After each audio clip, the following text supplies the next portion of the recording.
পরিকল্পনা ছাড়াই ঢাকার আশেপাশে গড়ে উঠছে বিভিন্ন আবাসিক এলাকা। নীতিমালা মানছেন না ভূমি মালিকরা, উদ্যোগ নেই রাজুকের। রেমিটেন্সের পরিমাণ কমে গেছে ব্রিটেন প্রবাসীদের। বিপাকে দেশীয় ব্যাংকিং এক্সচেঞ্জ হাউসগুলো ইমিগ্রেশন নীতিমালাকেই দায়ী করছেন সংশ্লিষ্টরা। আদালত অবমাননা মামলায় জনকণ্ঠের সম্পাদক ও নির্বাহী সম্পাদক দোষী প্রমাণিত, 10,000 টাকা জরিমানা। সিলেটে নিয়ন্ত্রণহীন হয়ে পড়েছে ছাত্রলীগ, অন্তর্দ্বন্দ্বে ঘটেছে একের পর এক খুনের ঘটনা, বিব্রত আওয়ামী লীগ নেতারা। এবং সমুদ্র থেকে দফায় দফায় উদ্ধার হওয়া অভিবাসীদের অধিকাংশই নরসিংদীর বাসিন্দা। মৃত্যুর পথে ঠেলে দেওয়ার জন্য দালালদের বিচার দাবি।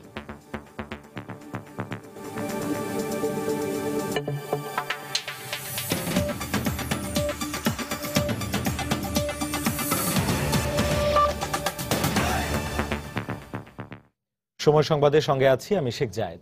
হাজারো নাগরিক সমস্যার আরেক নাম রাজধানী ঢাকা। শত উদ্যোগেও সমাধান হচ্ছে না অপরিকল্পিতভাবে গড়ে ওঠা এই নগরীর নানা সমস্যা। এমন অবস্থায় ঢাকার আশেপাশের এলাকাগুলো গড়ে উঠেছে পরিকল্পনা ছাড়া। ভূমি ব্যবহারে নীতিমালা থাকলেও মানছেন না ভূমির মালিকরা, আর নানা অজুহাতে কর্তৃপক্ষ থাকছে নীরব। বিস্তারিত জুনায়েদ আল হাবিবের রিপোর্টে। বিশ্বের বসবাস অযোগ্য শহরের তালিকায় 2 নম্বরে থাকা রাজধানী ঢাকায় প্রায় 2 কোটি মানুষের বসবাস, আর এর সঙ্গে প্রতি বছরে নতুন বসতি গড়েন 5 থেকে 7 লাখ লোক। এত বিপুল সংখ্যক মানুষকে সামাল দিতে ঢাকা আজ টালমাটাল। যেখানে সেখানে পার্কিং আর গণপরিবহনের এমন বিশৃঙ্খলা ঢাকাকে পরিণত করেছে যানজটের নগরীতে। একটি আদর্শ নগরীর 25 ভাগ রাস্তা প্রয়োজন হলেও এখানে আছে মাত্র 8 ভাগ। সঙ্গে চলছে ফুটপাত দখলের মহোৎসব। আর যখন তখন রাস্তা খোঁড়াখুড়ির কারণে ঢাকা যেন পরিণত হয়েছে জনদুর্ভোগের নগরীতে। বিশেষজ্ঞরা বলছেন, এমন অবস্থা চলতে থাকলে কি হবে ঢাকার ভবিষ্যৎ। ঢাকার সমস্যা যেমন খুব সহজেই সমাধান সম্ভব নয়, তেমনই একটু সচেতন হলেই সুযোগ রয়েছে নতুন এলাকাগুলো পরিকল্পিতভাবে তৈরি করার। কিন্তু সেখানেও উদাসীনতা। পরিকল্পনা ছাড়াই গড়ে উঠছে মডেল টাউনগুলো। নেই কোনো খেলার মাঠ, পর্যাপ্ত রাস্তা কিংবা ভালো সুয়ারেজ ব্যবস্থা। নির্মাণ হচ্ছে ঝুঁকিপূর্ণ ভবন। হাউজিং আলারা জায়গা নষ্ট করে হেরা দলে নিয়ে গেছে, তাহলে 2টা হাউজিং মিললে সাদ উদ্যান হাউজিং একটা মাঠ দিতে পারতো। এই যে বাড়িঘর নির্মাণ হইতেছে, এগুলা যে যার মতো করে উঠাইতেছে। বৃষ্টি হলে এলাকাতে পানি জমে যায়, কাদা হয়, রাস্তাঘাটে চলাফেরা করতে সাধারণ লোকজন সহ স্কুলের বাচ্চাদের বেশ সমস্যা হয়। এমন অবস্থার জন্য কর্তৃপক্ষের নজরদারির অভাবকেই দুষলেন বিশেষজ্ঞরা। তারা কিন্তু বেশিরভাগ সময় দেখে তাদের জানা গোচরের মধ্য থেকে এগুলা হয়। এখানে দায়িত্ব অবহেলার ব্যাপার আছে, আরো অন্যান্য অনেক বিষয় আছে, ফলে একটা অপরিকল্পিত নগরায়ন আমাদের হয়ে যাচ্ছে। দিনের পর দিন এই অবস্থা চললেও যেন মাথা ব্যথা নেই কর্তৃপক্ষের। জানালেন নিজেদের নজরদারি বাড়ানোর কথা। আর কোনো প্রকার ত্রুটি বা অন্য কোনো বিচ্যুতি না হয় সেজন্য আমরা অত্যন্ত সতর্ক রয়েছি। ভবিষ্যৎ প্রজন্মের কথা বিবেচনা করে এখনো সময় আছে সতর্ক হওয়ার। পাশাপাশি আইন অমান্যকারীদের বিরুদ্ধে কঠোর ব্যবস্থা নেওয়ারও পরামর্শ দিলেন বিশ্লেষকরা। জুনায়েদ আল হাবিব, সময় সংবাদ, ঢাকা। আদালত অবমাননার অভিযোগ প্রমাণিত হওয়ায় দৈনিক জনকণ্ঠের সম্পাদক ও নির্বাহী সম্পাদককে 10,000 টাকা জরিমানা করেছেন আপিল বিভাগ। এছাড়া আপিল বিভাগের কার্যক্রম চলা পর্যন্ত দুজনকে এজলাসে দাঁড়িয়ে থাকা ও 10,000 টাকা জরিমানা করেন তারা। অনাদায়ে 7 দিনের কারাদণ্ডের নির্দেশ দেন আদালত। এ সময় আদালত বলেন, অভিযুক্তরা জনসমক্ষে বিচারপতিদের হেয় করেছেন, যা আদালত অবমাননার শামিল। এ সময় আদালত অবমাননার আইন সংশোধন করারও পরামর্শ দেন আদালত। এর আগে দৈনিক জনকণ্ঠে গত 16 জুলাই প্রকাশিত একটি সংবাদের বিরুদ্ধে গত 29 জুলাই আদালত অবমাননার রুল জারি করেন সুপ্রিম কোর্ট।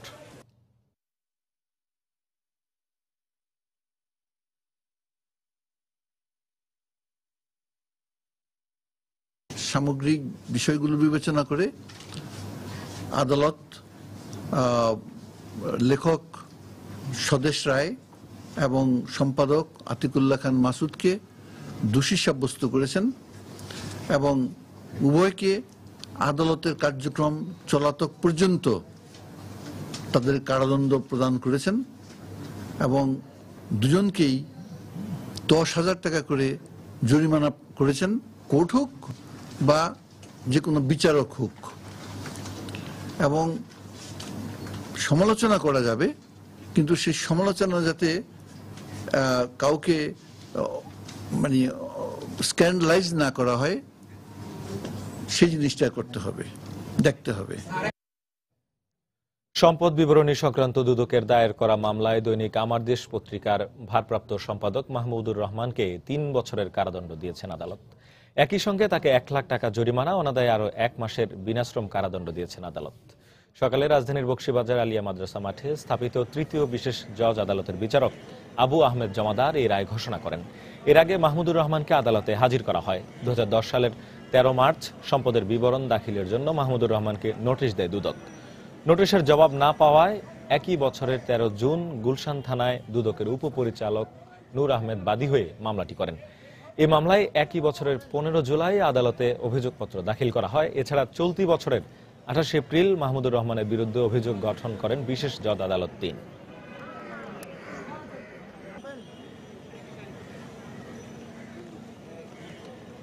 শান্তিপূর্ণ বাংলাদেশকে বর্তমান সরকার জঙ্গি রাষ্ট্র বানাতে চায় বলে অভিযোগ করেছেন বিএনপির স্থায়ী কমিটির সদস্য নজরুল ইসলাম খান। সকালে রাজধানীর গুলশানে বিএনপি চেয়ারপারসনের কার্যালয়ে সংবাদ সম্মেলনে তিনি কথা বলেন। এ সময় তিনি বলেন, জুজুর ভয় দেখিয়ে সরকার বহির্বিশ্বে সমর্থন নেয়ার চেষ্টা করছে। বর্তমান ক্ষমতাসীন দল বিরোধী দলে থাকতেও এদেশকে জঙ্গি রাষ্ট্র হিসেবে প্রমাণ ও প্রচারের অপচেষ্টা চালিয়েছিল। এখনো সেই জুজুর ভয় দেখিয়ে তারা মুক্ত বিশ্বের সহানুভূতি আকৃষ্টের লক্ষ্যে কাজ করছে। আর সেজন্যই গুম, খুন, শিশু হত্যা, নারী নির্যাতন, ব্লগার খুনের মতো ঘটনা নির্বিঘ্নে বেড়ে চলেছে। শান্তিপূর্ণ বাংলাদেশকে সন্ত্রাসী বা জঙ্গি রাষ্ট্র বানানোর সরকারি চক্রান্ত সম্পর্কে সজাগ থাকার এবং তা প্রতিহত করার জন্য ২০ দল দেশবাসীর প্রতি আহ্বান জানাচ্ছে। ফিটনেসবিহীন গাড়ির বিরুদ্ধে চলমান অভিযানের প্রভাবে রাজধানীতে গণপরিবহনের সংখ্যা কমে গেছে। এতে ভোগান্তিতে পড়েছেন নগরবাসী। দর্শক, এই মুহূর্তে রাজধানীর ফার্মগেট এলাকায় আছেন আমাদের রিপোর্টার কামরুজ্জামান মামুন। বিস্তারিত জানতে আমরা এখন সরাসরি চলে যাচ্ছি তার কাছে। মামুন। জায়েদ, চলতি মাসের ৩ তারিখ থেকে ফিটনেসবিহীন গাড়ি এবং লাইসেন্সবিহীন চালকের বিরুদ্ধে বিআরটিও পুলিশের অভিযানের পর কিন্তু রাজধানীতে গণপরিবহন সংকট দেখা দিয়েছিল। আমরা গত কদিন যেমনটা দেখেছি, আজ কিন্তু সেই চিত্র একটু ভিন্ন। আজকে বলা যেতে পারে গণপরিবহন সংকটের মাত্রা কিছুটা কম। আজকে কিন্তু রাস্তাঘাটের অবস্থা একেবারে স্বাভাবিক না বললেও কিছুটা স্বাভাবিক বলা চলে। কেননা আমরা সকাল থেকে বাংলা মোটর, ফার্মগেট, বিজয় সরণি, বনানী বিভিন্ন বাস স্টপেজগুলো ঘুরে এসেছি, যেখানে যাত্রী ওঠানামা করানো হয় এবং সেখানে আমরা দেখেছি যে বাস আসছে এবং যাত্রীরা বাসে উঠে তাদের গন্তব্যে যাচ্ছেন। আপনি যদি এখনকার চিত্র জানতে চান তো আপনাকে বলতে হয় যে এখন আমরা রয়েছি ফার্ম গেটে, যেখানে বাস থামে এবং যাত্রী ওঠানামা করায়। সেই জায়গায় আপনি দেখতে পাচ্ছেন যে এখানে কিন্তু আসলে অনেক বাস আসছে এবং প্রত্যেকটা মিনিটেই বাস আসছে এবং যাত্রীরা বাসে উঠে গন্তব্যে যাচ্ছেন। তো আমরা এখানে সকালে যখন এসেছিলাম, ঠিক সকাল ৯টার কিছু পরপরই অফিস সময়, যখন আর কি অফিসগামী মানুষ যখন অফিসে যায় সেই সময়টাই আমরা দেখেছি, সেই সময় কিন্তু এখানে শত শত মানুষ ছিল এবং তারা সবাই কিন্তু বাসে উঠে তারা তাদের গন্তব্যে বা অফিস আদালতে পৌঁছেছেন। তো জায়েদ, এর পরেও কিন্তু কিছু অভিযোগ কিছু থেকে থাকে। তো আমরা কথা বলেছি সাধারণ যাত্রীদের সাথে, তারা বলছেন যে আজকে গতকাল এবং গত পরশুর তুলনায় রাস্তাঘাটে বাসের সংখ্যা, গণপরিবহনের সংখ্যা কিছুটা বেশি হলেও কিন্তু তারা আসলে একেবারে যে সন্তুষ্ট এমনটা বলছেন না। তারা বলছেন যে এটাও আসলে কিছুটা অপ্রতুল। তো এরপরেও অনেক যাত্রী কিন্তু সিএনজি বা রিক্সা বেছে নিচ্ছেন, কিন্তু সেখানেও রয়েছে বিপত্তি। সিএনজি বা রিক্সাতেও কিন্তু বেশি ভাড়া হাঁকানো হচ্ছে এমন অভিযোগ করেছেন তারা। তবে সবকিছুর পরে সাধারণ যাত্রীরা আমাদেরকে জানিয়েছেন যে এই পাবলিক বাসের সংখ্যা যদি বাড়ানো যেত এবং তার উপরে যদি কঠোর নিয়ন্ত্রণ ব্যবস্থা রাখা যেত, তাহলে হয়তো জনদুর্ভোগ কিছুটা লাঘব হতো। আর একটি কথা আপনাকে জানাতে চাই যে এখানে দায়িত্বপ্রাপ্ত ট্রাফিক পুলিশের যে সদস্য রয়েছেন তার সাথে আমরা কথা বলেছি। তিনি জানিয়েছেন যে এখানে আসলে সকাল থেকেই অনেক যাত্রী এসেছেন এবং তারা বাস পেয়ে তাদের গন্তব্যেও যাচ্ছেন। তো ট্রাফিক পুলিশের যে কর্মকর্তারা দায়িত্বে রয়েছেন তারা জানিয়েছেন যে গত কয়েকদিন তারাও দেখেছেন যে গণপরিবহন সংকট ছিল এবং সেই সংকট কিন্তু আস্তে আস্তে কাটতে শুরু করেছে এবং আজকে কিন্তু রাস্তাঘাটে যথেষ্ট পরিমাণ বাস রয়েছে এবং সাধারণ যাত্রীরা ঠিকঠাক মতো যেতে পারছেন। কিছুটা প্রতিবন্ধকতা তারপরেও রয়েছে। জায়েদ। ফিটনেসবিহীন গাড়ির বিরুদ্ধে চলমান অভিযানের প্রভাবে রাজধানীতে গণপরিবহনের সংখ্যা কিছুটা কমে গেছে। এতে ভোগান্তিতে পড়েছেন নগরবাসী। রাজধানীর ফার্মগেট থেকে সেই খবর জানাচ্ছিলেন আমাদের রিপোর্টার কামরুজ্জামান মামুন। সময় সংবাদে আরও থাকছে। কাওড়াকান্দি শিমুলিয়া নৌ রুটে হাজরা চ্যানেলে ভরা বর্ষায় দেখা দিয়েছে নাব্য সংকট। মাঝ নদীতে ফেরি আটকে দুর্ভোগ চরমে, সমাধানের আশ্বাস জেলা প্রশাসনের।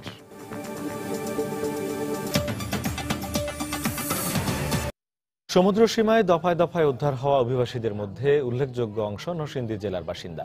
চতুর্থ দফায় মিয়ানমার থেকে দেশে ফিরিয়ে আনা 159 জনের মধ্যে 78 জনই এই জেলার। এর মধ্যে 10 জন শিশু কিশোর। সাধারণ মানুষের অবৈধ পথে মালয়েশিয়া যাওয়ার এই প্রবণতায় উদ্বিগ্ন প্রশাসন। অন্যদিকে সমুদ্রে মৃত্যুর পথে ঠেলে দেওয়ার জন্য দালালদের বিচার দাবি করেছেন ফিরে আসাদের স্বজনরা। আশিকুর রহমান পিয়ালের পাঠানো তথ্য, ছবি নিয়ে ডেস্ক রিপোর্ট। অবৈধভাবে মালয়েশিয়ায় পাড়ি জমাতে গিয়ে দফায় দফায় সমুদ্র সীমায় উদ্ধার হচ্ছে শিশু কিশোর সহ নরসিংদী জেলার উল্লেখযোগ্য সংখ্যক বাসিন্দা। সম্প্রতি মিয়ানমার থেকে 159 জন দেশে ফিরে আসার মধ্যে 78 জনই এই জেলার বাসিন্দা। এর মধ্যে 10 জন শিশু কিশোরকে পরিবারের নিকট হস্তান্তর করেছে জেলা রেড ক্রিসেন্ট ইউনিট। এর আগে তৃতীয় দফায় 11 জুন উদ্ধার হওয়া জেলার আরও 9 শিশু কিশোরকে হস্তান্তর করে রেড ক্রিসেন্ট। দালালের খপ্পরে পড়ে সমুদ্র পথে মালয়েশিয়া পাড়ি জমিয়েছিল এসব শিশু কিশোর। তারা জানায় নানা নির্যাতনের শিকার হতে হয় তাদের।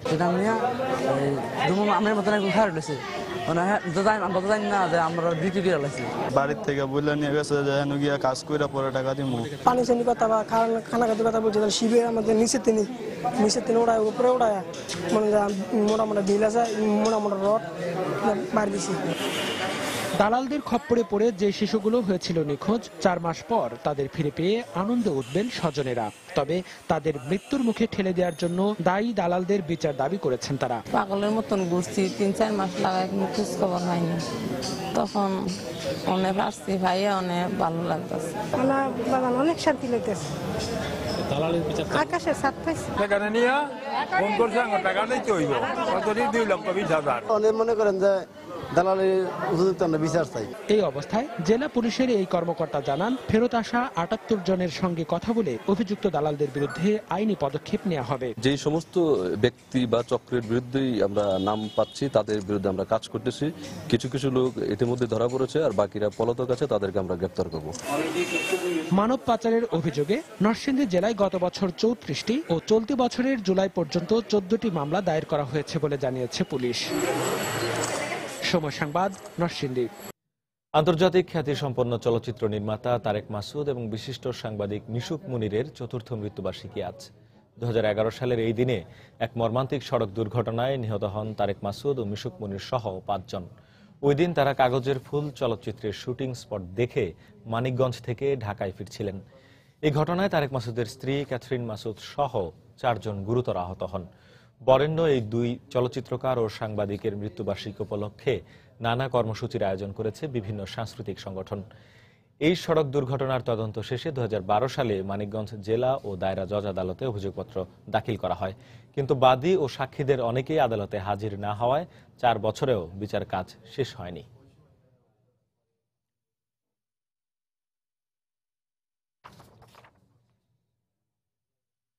কিছুতেই নিয়ন্ত্রণ করা যাচ্ছে না সিলেটের বেপরোয়া ছাত্রলীগকে। একটি খুনের ক্ষত মুছতে না মুছতেই নিজেদের অন্তর্দ্বন্দ্বে ঘটছে আরেকটি খুনের ঘটনা। এতে কলঙ্কিত হচ্ছে মুক্তিযুদ্ধের নেতৃত্ব দানকারী ঐতিহ্যবাহী ছাত্র সংগঠনটি। সংগঠনের নেতারা বলছেন, আগের ঘটনার শাস্তি না হওয়ায় একের পর এক এমন ঘটনা ঘটছে। এ অবস্থায় ছাত্রলীগকে নিয়ে বিব্রত অভিভাবক সংগঠন আওয়ামী লীগ। দিগেন সিংহের ছবিতে আব্দুল হাদের রিপোর্ট। হল দখলকে কেন্দ্র করে গত বছরের 20 নভেম্বর সিলেটের শাহজালাল বিশ্ববিদ্যালয়ে ছাত্রলীগের 2 গ্রুপে রক্তক্ষয়ী সংঘর্ষ হয়। সংঘর্ষে গুলিতে নিহত হয় ছাত্রলীগ কর্মী সুমন। এই ঘটনার রেশ কাটতে না কাটতেই বুধবার নগরীর মদনমোহন কলেজে নিজেরা আবারও সংঘর্ষে জড়িয়ে পড়ে। এবার দেশীয় অস্ত্রের আঘাতে খুন হয় ছাত্রলীগ কর্মী আব্দুল আলী। গত 2 বছরে নিজেদের মধ্যে সংঘর্ষে আরও কয়েকজন ছাত্রলীগ কর্মী খুনের পাশাপাশি পঙ্গুত্ব বরণ করেছে ডজনেরও বেশি। ছাত্রলীগ নেতাদের মতে আগের ঘটনার বিচার না হওয়ায় বাড়ছে খুন। এর আগে এই ধরনের ঘটনাগুলো ঘটছে, কিন্তু প্রশাসন আসলে সঠিকভাবে পদক্ষেপগুলো নেয়নি। আমাদের দাবি প্রশাসন নিরপেক্ষ চিন্তা ভাবনা করে প্রকৃত আসামি যারা আছে তাদেরকে অ্যারেস্ট করা। ছাত্রলীগের মারামারিতে বিব্রত অভিভাবক সংগঠন আওয়ামী লীগ। ছাত্রলীগ করে আসা বর্তমান আওয়ামী লীগ নেতারা বলছেন, ক্যাম্পাসগুলোতে দীর্ঘদিন থেকে কমিটি না থাকায় বাড়ছে সংঘাত সংঘর্ষ। যেহেতু সাংগঠনিক কোনো তৎপরতাও সেখানে নেই, কিন্তু তারপরেও যে এই ধরনের ঘটনা, সেটা আওয়ামী লীগের পক্ষ থেকে খুব শক্তভাবে এটা হ্যান্ডেলিং করা হবে। এদিকে নিজেদের ব্যর্থতার কথা অস্বীকার করে পুলিশ বলছে, সাক্ষী প্রমাণ না থাকায় অনেক সময় পার পেয়ে যায় অপরাধীরা। আদালত যেহেতু সাক্ষ্য প্রমাণের ভিত্তিতে বিচার কার্যটা সম্পন্ন করে থাকে, এখানে আবেগের বা কোনো এরকম ইনফরমেশনের কোনো বেসিসে কাজ হয় না। যারা সাক্ষী তারা যথাসময়ে যদি সাক্ষ্য না দেয়, তখন মামলার একটা দুর্বল হয়ে যেতে পারে। প্রতিটি হত্যাকাণ্ডের পর পুলিশ কয়েকজনকে আটক করলেও কিছুদিন পর তারা বেরিয়ে যায় কারাগার থেকে। এরাই আবার জড়িয়ে পড়ে সংঘর্ষে, এমনটাই বলছেন খোদ ছাত্রলীগ নেতারাই। আব্দুল আহাদ, সময় সংবাদ, সিলেট। কাওড়াকান্দি শিমুলিয়া নৌরুটের পদ্মা নদীর হাজরা চ্যানেলে ভরা বর্ষায় আবারও দেখা দিয়েছে নাব্য সংকট। এতে প্রায়ই মাঝ নদীতে আটকে যাচ্ছে ফেরি। এ কারণে দুর্ভোগে পড়েছেন যাত্রী ও পরিবহন চালকরা। সংশ্লিষ্টরা বলছেন, ড্রেজিং এর সময় চ্যানেলের আশেপাশে পলি ফেলার কারণে সৃষ্টি হচ্ছে নাব্য সংকট। তবে এই বিষয়ে কথা বলতে চাননি বিআইডব্লিউটিআর কর্মকর্তারা। অবশ্য সমস্যার সমাধানের আশ্বাস দিয়েছেন জেলা প্রশাসক। সঞ্জয় কর্মকার অভিজিতের তথ্য ও শাহাদাত আকনের ছবি নিয়ে ডেস্ক রিপোর্ট। জোয়ার ভাটা সহ নানা কারণে পলি জমছে কাওড়াকান্দি শিমুলিয়া নৌরুটের পদ্মা নদীর হাজরা চ্যানেলে। প্রতি বছরই পলি অপসারণে ড্রেজিং করা হয়, কিন্তু ড্রেজিং এর সময় অপসারিত পলি আবার ফেলা হয় নদীতে। এবারও এর ব্যতিক্রম না হওয়ায় বর্ষা মৌসুমের শুরুতেই হাজরা চ্যানেলে দেখা দিয়েছে নাব্য সংকট। এ কারণে প্রতিনিয়তই ডুবোচরে আটকে যাচ্ছে এই রুটে চলাচলকারী ফেরিগুলো। আর ফেরি চলাচল ব্যাহত হওয়ায় কাওড়াকান্দি ও শিমুলিয়া ঘাটে প্রতিদিনই সৃষ্টি হচ্ছে পারাপারের অপেক্ষায় থাকা যানবাহনের দীর্ঘজট। এতে চরম ভোগান্তি পোহাতে হচ্ছে যাত্রী ও চালকদের। ডুবোচরে যখন হয় তখন আর কি রোরো ফেরিগুলো আটকা থাকে আর শুধু ঠেলা চলে, তখন তো আমাদের নেয় না। ফেরি চালানো গাড়ি বন্ধ, ওই ভাঙ্গা আটকাই দেয় গাড়ি, 500 আটকাই দেয়। তখন তো পার্টির মালের জন্য তো ছটপট করে, তাদের মাল সময় মতো পৌঁছতে পারে না, এপারে আটকায় থাকি, ওপারে যে আটকায় থাকে গাড়ি ঘোড়া, তখন তো পার্টি আমাদের গালি গালাজ করে। আসার পরে মনে করেন এখন তারিখ ফেরি পাই নেই, এত ভোগান্তি করে গাড়ি চালান যায় এখন। তবে এ বিষয়ে বিআইডব্লিউসি এর কোনো কর্মকর্তা কথা বলতে না চাইলেও ফেরি চলাচল নিয়ে অস্বস্তির কথা জানালেন কাওড়াকান্দি ঘাট ব্যবস্থাপক। সচরাচর রোরো ফেরিগুলোতে 12টি বাস বা ট্রাক এবং বাস সমন্বয় করে 12টি নিয়ে চলাফেরা করে, কিন্তু নাব্যতা সংকটের সময়ে 6টি বাস এবং ছোট গাড়ি নিয়ে তারা ফেরি অপারেশন কার্যক্রম পরিচালনা করতেছে। পাশাপাশি কেটাই ফেরিগুলা তারাও হাফলোড নিয়ে চলাফেরা করে। অবশ্য কার্যকর পদক্ষেপ গ্রহণ করে দ্রুত সমস্যা সমাধানের আশ্বাস দিলেন জেলা প্রশাসনের এই শীর্ষ কর্মকর্তা। ড্রেজিংটা অবশ্যই ঠিক মতো হবে এবং এমনকি এজা থেকে জাজিরাত থেকে যে নৌরোডটা আমাদের মাদারীপুর হয়ে ঢাকা গেছে, এইটাও আবার খনন করা হবে, যাতে আমাদের এই নৌরোডগুলো চালু থাকে। এই বিষয়ে সরকারের পক্ষ থেকে আমাদের উপরে নির্দেশনা আছে এবং বিষয়টা আমরা লুক আফটার করব। রাজধানী ঢাকার সঙ্গে দক্ষিণাঞ্চলের সড়ক যোগাযোগের প্রধান এই নৌরুট দিয়ে প্রতিদিন ছোট বড় মিলিয়ে প্রায় 2000 যানবাহন পারাপার হয়। সময় সংবাদ, মাদারীপুর। গত অর্থ বছরে দেশের ইতিহাসে রেকর্ড পরিমাণ রেমিটেন্স পাঠিয়েছে বিশ্বের বিভিন্ন দেশে বসবাসরত বাংলাদেশি প্রবাসীরা। রেমিটেন্স পাঠানোর এই ঊর্ধ্বগতির চিত্রের ঠিক উল্টোটাই ঘটছে ব্রিটেন প্রবাসীদের ক্ষেত্রে। গত 2 বছরে রেমিটেন্স পাঠানোর পরিমাণ দিন দিনই কমেছে। এক্ষেত্রে ব্রিটিশ সরকারের কঠোর ইমিগ্রেশন নীতিমালাই দায়ী বলে মনে করছেন সংশ্লিষ্টরা। বিস্তারিত লন্ডন প্রতিনিধি শোয়েব কবিরের রিপোর্টে। গত অর্থ বছরে 1531 কোটি 59 লাখ মার্কিন ডলার রেমিটেন্স পাঠিয়েছে প্রবাসীরা, যা দেশের ইতিহাসে সর্বোচ্চ। এর আগে সর্বোচ্চ রেমিটেন্স ছিল 2012-13 অর্থ বছরে 1446 কোটি 11 লাখ ডলার। কিন্তু 2013-14 অর্থ বছরে ব্রিটেন থেকে রেমিটেন্স পাঠানোর হার 9 কোটি ডলার কমেছে, আর গত অর্থ বছরে কমেছে 8 কোটি 89 লাখ ডলার।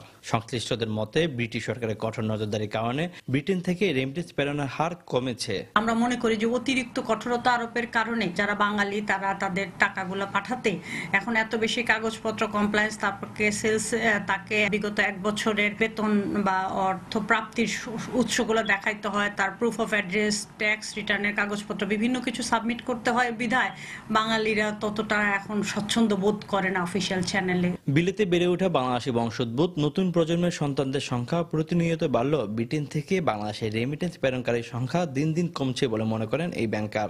আমার কাছে মনে হচ্ছে রেমিটেন্স কমবে, কারণ হচ্ছে যে স্টুডেন্ট ইমিগ্রেশনের কারণে কমে যাচ্ছে, প্লাস হলো থার্ড জেনারেশনও তাদের ওই বাংলাদেশের সাথে তাদের রিলেশনশিপটা থাকতেছে না। তারপরে হলো আর যারা হলো মুরব্বী আছে তারাও তো আসলে আস্তে আস্তে দেখা যাচ্ছে পাঠানো কমে যাচ্ছে। শুধু তাই নয়, ইমিগ্রেশন নীতিমালা কঠোর হওয়ার কারণে অভিবাসীরা ইউরোপের বিভিন্ন দেশে পাড়ি জমানো সহ বাংলাদেশে ফেরত যাওয়ায় কমেছে রেমিটেন্স প্রেরণের হার। ফর এক্সাম্পল 5000 কাস্টমার বেস ছিল, এর মধ্যে অলরেডি 1000 কাস্টমার চলে গেছে অলরেডি ইমিগ্রেশনের কারণে। সো আমাদের ওভারঅল 25% ব্যবসা অলরেডি কিন্তু হ্যাম্পার্ড। বাংলাদেশ ব্যাংকের উৎসাহে বাংলাদেশের প্রাইভেট ব্যাংকগুলো ব্রিটেনে এক্সচেঞ্জ হাউস প্রতিষ্ঠা করলেও তারাও রয়েছে নানা জটিলতায়। বাংলাদেশ ব্যাংক আমাদেরকে যেভাবে উৎসাহ করা হয়েছিল এই দেশে রেমিটেন্স হাউস ওপেন করার জন্য, এখন বিগত আমরা 2 বছর যাবত থার্ড পার্টির মাধ্যমে টাকা বাংলাদেশে ফান্ড ট্রান্সফার করা লাগতেছে। এতে করে আমাদের অনেক ব্যাংকিং কার্যক্রম বা আমাদের ফান্ড ট্রান্সফারে অনেক লস হচ্ছে। প্রবাসীদের কষ্টার্জিত রেমিটেন্সের উপর অনেকাংশে নির্ভর করে বাংলাদেশের বৈদেশিক মুদ্রার রিজার্ভ। পরিসংখ্যান বলছে রেমিটেন্স প্রেরণের ক্ষেত্রে শীর্ষ তালিকা থেকে ক্রমশই সরে যাচ্ছে ব্রিটেন। ব্রিটেন সরকারের কঠোর মনোভাবের কারণে প্রবাসী বাংলাদেশিরা বৈধ পথে রেমিটেন্স পাঠাতে আগ্রহী হচ্ছে না। বেশ ঝুঁকি নিয়ে হুন্ডি সহ বিভিন্ন অবৈধ মাধ্যমে রেমিটেন্স পাঠালেও দেশের অর্থনীতির উন্নয়নে এর প্রভাব পড়ছে না বিন্দুমাত্র। শোয়েব কবির, সময় সংবাদ, লন্ডন। বিশ্বের প্রায় 50টিরও বেশি দেশে রপ্তানি হচ্ছে বাংলাদেশের তৈরি ব্যাটারি। প্রতি মাসে যার পরিমাণ 1 লাখেরও বেশি। বিভিন্ন দেশে পর্যাপ্ত চাহিদা থাকলেও সরকারি পৃষ্ঠপোষকতা পাচ্ছে না সম্ভাবনাময় এই খাতটি। প্রস্তুতকারকরা বলছেন অন্যান্য রপ্তানিমুখী পণ্যের মতো সুযোগ সুবিধা পেলে দেশে তৈরি এই ব্যাটারিও হতে পারে অন্যতম একটি রপ্তানিকারক পণ্য। বিস্তারিত ইমতিয়াজ আহমেদের রিপোর্টে। এশিয়া, আফ্রিকা, ইউরোপ থেকে শুরু করে দক্ষিণ আমেরিকার রাস্তায় যে গাড়ি চলছে তার অনেক গাড়িতেই ব্যবহার করা হচ্ছে বাংলাদেশের তৈরি ব্যাটারি। ভাবতে অবাক লাগলেও বাংলাদেশ থেকে প্রতি মাসে বিশ্বের বিভিন্ন দেশে 1 লাখেরও বেশি গাড়িতে ব্যবহার উপযোগী ব্যাটারি রপ্তানি করা হয়ে থাকে। জাপান, চায়না থেকে শুরু করে ইউরোপের অনেক উন্নত দেশও রয়েছে আমদানিকারক দেশের তালিকায়। আধুনিক প্রযুক্তি আর পরিবেশ বান্ধব হওয়ায় এসব দেশে বাংলাদেশি তৈরি ব্যাটারির ব্যাপক চাহিদা রয়েছে বলে জানায় প্রস্তুতকারী প্রতিষ্ঠানগুলো। 2009-এ আমরা আমাদের এক্সপোর্ট শুরু করি এবং 2015-এ এসে আমরা অলমোস্ট 60টা দেশের মতো আমরা এক্সপোর্ট করতে পেরেছি। আমরা প্রতি মাসে আমরা 80 থেকে 1 lakh automotive maintenance free battery আমরা এক্সপোর্ট করছি। জাপানের মতো এরকম একটা ফাসি মার্কেট যেখানে ওরা খুবই খুঁতখুঁতে স্বভাবের, সেই মার্কেটে কিন্তু আমরা রেগুলার ব্যাটারি এক্সপোর্ট করছি। তবে সরকারি পৃষ্ঠপোষকতা পেলে অন্যান্য রপ্তানিমুখী পণ্যের কাতারে ব্যাটারিকে নেওয়া সম্ভব বলে মনে করছে দেশীয় প্রতিষ্ঠানগুলো। পাশাপাশি বিভিন্ন দেশের সঙ্গে দ্বিপাক্ষিক বাণিজ্যের ক্ষেত্রে সরকারি সহযোগিতাও আশা করছেন তারা। মালয়েশিয়ার সাথে যে আমাদের বাংলাদেশের একটা এগ্রিমেন্ট হওয়ার কথা, সেই এগ্রিমেন্টটা যদি হয়ে যেত এতদিনে, সেই এগ্রিমেন্টটা হলে কিন্তু আমরা একটা ডিউটি বেনিফিট পেতাম। সেই ডিউটি বেনিফিটটা পেয়ে গেলেই কিন্তু আমাদের প্রাইসটা কম্পিটিটিভ হয়ে যায়। বাংলাদেশ গভর্নমেন্ট বিভিন্ন দেশের সাথে যখন বিভিন্ন রকম এগ্রিমেন্টে যায়, অনেক সময় তারা বিভিন্ন রকম ভাবে বিভিন্ন প্রোডাক্টের কথা তুলে ধরে। খুব দুঃখজনক হলেও সত্যি যে ওখানে কখনোই আমরা আমাদের অটোমোটিভ ব্যাটারির নাম আমরা কখনোই পাই না। এছাড়া রপ্তানির উপর নগদ প্রণোদনার পাশাপাশি বিভিন্ন দেশে থাকা অশুল্ক বাধা দূর করতে সরকারি পদক্ষেপের প্রত্যাশা করছেন সংশ্লিষ্টরা। বিশ্বাস করতে চায় না, অনেক সময় মনে করেন। ইমতিয়াজ আহমেদ, সময় সংবাদ, ঢাকা। বরগুনায় এবার অতিবৃষ্টিতে নষ্ট হয়ে গেছে একরের পর একর জমির আমন বীজ। এতে বিপাকে পড়েছেন জেলার কৃষকরা। তবে ক্ষতিগ্রস্তদের জন্য বীজ সরবরাহের উদ্যোগ নেয়ার কথা জানিয়েছে কৃষি বিভাগ। এম এ আজিমের পাঠানো তথ্য ও এস এম সিফাতের তোলা ছবি নিয়ে ডেস্ক রিপোর্ট।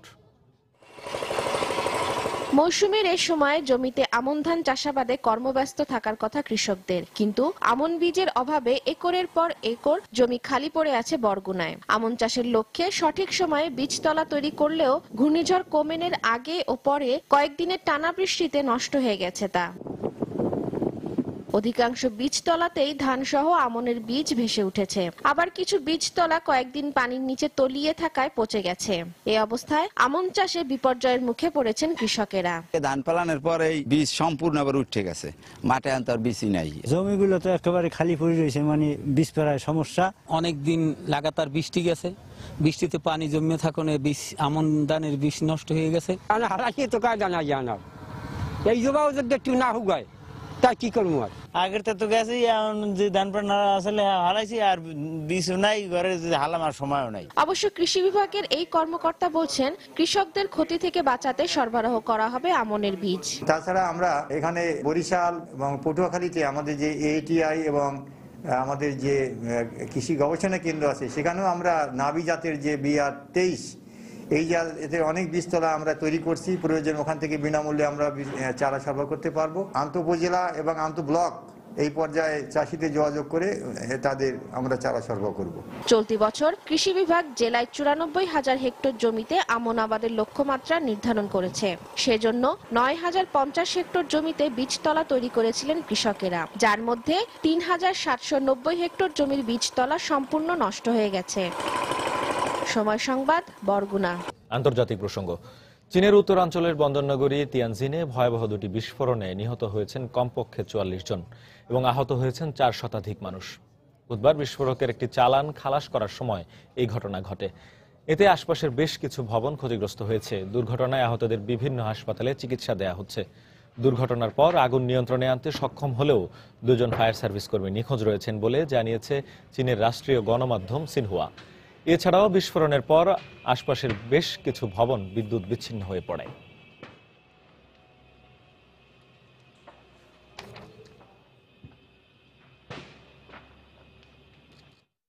সিরিয়ায় বেশ কয়েকটি স্থানে কয়েক দফা সামরিক ও বিদ্রোহী গোষ্ঠীর হামলায় 60 জনেরও বেশি নিহত হয়েছেন। এতে আহত হয়েছেন 150-রও বেশি মানুষ। সিরিয়া সংকট নিরসনে আঞ্চলিক সহযোগিতা জোরদারের বিষয়ে আলোচনার জন্য ইরানের পররাষ্ট্রমন্ত্রী জাভেদ জারিফের সফরের কয়েক ঘন্টা আগেই এই ঘটনা ঘটল। বুধবার সামরিক বিমান হামলায় মধ্য দামেস্কের দুমায় নারী ও শিশু সহ 37 জন, দামেস্কে 12 এবং সাকবায় 13 জন নিহত হয়েছেন বলে জানিয়েছে যুক্তরাষ্ট্রভিত্তিক মানবাধিকার সংস্থা Syrian observatory for human rights. এছাড়াও বিদ্রোহী গোষ্ঠীর হামলায় দামেস্কে 5 জন বেসামরিক নাগরিক নিহত এবং আহত হয়েছেন 50 জনের মতো।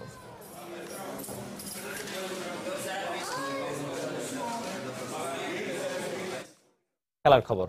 অনূর্ধ্ব-16 সাফ ফুটবল প্রথম প্রীতি ম্যাচে শ্রীলঙ্কার বিপক্ষে 4-0 গোলে জয় পাওয়ায় আত্মবিশ্বাসের তুঙ্গে স্বাগতিক বাংলাদেশ। দ্বিতীয় ম্যাচেও সাফল্যের ধারাবাহিকতা ধরে রাখতে চায় বাংলার কিশোররা। তবে প্রতিপক্ষ বর্তমান চ্যাম্পিয়ন ভারত ছাড় দিতে নারাজ।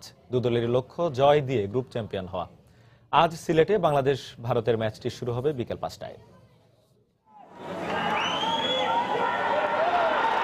ছোটদের সাফ তাতে কি, যা করতে পারেনি বড়রা সিলেটে তা দেখিয়ে দিল বাংলার কিশোররা। প্রথম ম্যাচে শাওনের দলের কাছে পাত্তাই পায়নি শ্রীলঙ্কা, তাই নিশ্চিত হয়েছে সেমিফাইনাল।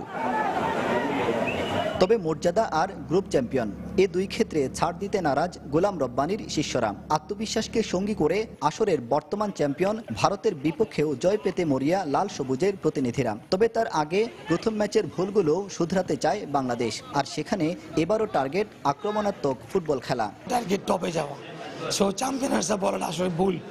আমি স্টেপ বাই স্টেপ আগাতে যাচ্ছি। ফার্স্ট ম্যাচে আমি আগাইলাম, সেকেন্ড ম্যাচে আগাতে যাচ্ছি, দেন আমি থার্ড ম্যাচে যাবো। ইন্ডিয়ার সাথে মিস্টেক করলে হয়তো আমরা যদি গোল খেয়ে রিসিভ করি তো হয়তো পরবর্তীতে ইন্ডিয়ার গোল দেওয়া সম্ভব হয় না। সো আমরা মিস্টেকগুলো যে না হয় এদিকে লক্ষ্য রাখবো। এদিকে দক্ষিণ এশিয়ার ফুটবলের পরাশক্তি ধরা হয় ভারতকে। বড়দের পাশাপাশি বয়সভিত্তিক আসরগুলোতেও সমান আধিপত্য আকাশী নীল জার্সিধারীদের। সাফ অনূর্ধ্ব-16 আগের 2 আসরের প্রথমটিতে রানার আপ আর দ্বিতীয় আসরের চ্যাম্পিয়নও ভারত। তাই স্বাগতিকদের ছেড়ে কথা বলবে না ভারতের কিশোররা। দলনেতা সুখাঙ্গিলো জানিয়ে দিলেন গ্রুপ চ্যাম্পিয়ন হয়েই যেতে চান সেমিতে। বাংলাদেশ দলের খেলা আমি দেখেছি, ওদেরকে নিয়ে পরিকল্পনা আছে। আমরা এই ম্যাচ নিয়ে আলোচনা করেছি, তবে আগের ফরমেশনেই খেলবো আমরা। বাংলাদেশ বেশ গোছানো দল, ওদের বিপক্ষে ম্যাচটা কঠিন হবে, তবে আমরাও গ্রুপ চ্যাম্পিয়ন হতে চাই। লঙ্কানদের সাথে ম্যাচ জিতে ইতোমধ্যে সেমিফাইনাল নিশ্চিত করেছে স্বাগতিক বাংলাদেশ ও ডিফেন্ডিং চ্যাম্পিয়ন ভারত। প্রথম ম্যাচে বাংলাদেশ 4-0 গোলে জিতলেও ভারত জিতেছে 5-0 গোলে। শক্তিশালী প্রতিপক্ষ হয় ম্যাচের আগের দিন বিকেলে বাংলাদেশ দল একাডেমি মাঠে অনুশীলনে ঘাম ঝরালেও ভারত দল সময় কাটিয়েছে বিশ্রামে। আব্দুল আহাদ, সময় সংবাদ, সিলেট। এ পর্যায়ে শীর্ষ সংবাদ জানিয়ে দিচ্ছে আরেকবার। ধর্ম নিয়ে রাজনীতি করে না আওয়ামী লীগ, বরং এর অনুশাসনে দেশের মানুষের জীবনমান উন্নয়নে কাজ করে, হজ ক্যাম্প উদ্বোধন করে প্রধানমন্ত্রী। জঙ্গিবাদের জুজু দেখিয়ে বহির্বিশ্বের সমর্থন ধরে রাখার চেষ্টা করছে সরকার, অভিযোগ বিএনপির। আদালত অবমাননা মামলায় জনকণ্ঠের সম্পাদক ও নির্বাহী সম্পাদক দোষী প্রমাণিত। দুদকের মামলায় আমার দেশ পত্রিকার সম্পাদকের 3 বছরের কারাদণ্ড। পরিকল্পনা ছাড়াই ঢাকার আশপাশে গড়ে উঠছে বিভিন্ন আবাসিক এলাকা। নীতিমালা মানছেন না ভূমি মালিকরা, উদ্যোগ নেই রাজুকের। এবং রেমিটেন্সের পরিমাণ কমে গেছে ব্রিটেন প্রবাসীদের, বিপাকে দেশীয় ব্যাংকিং এক্সচেঞ্জ হাউসগুলো। ইমিগ্রেশন নীতিমালাকেই দায়ী করছেন সংশ্লিষ্টরা।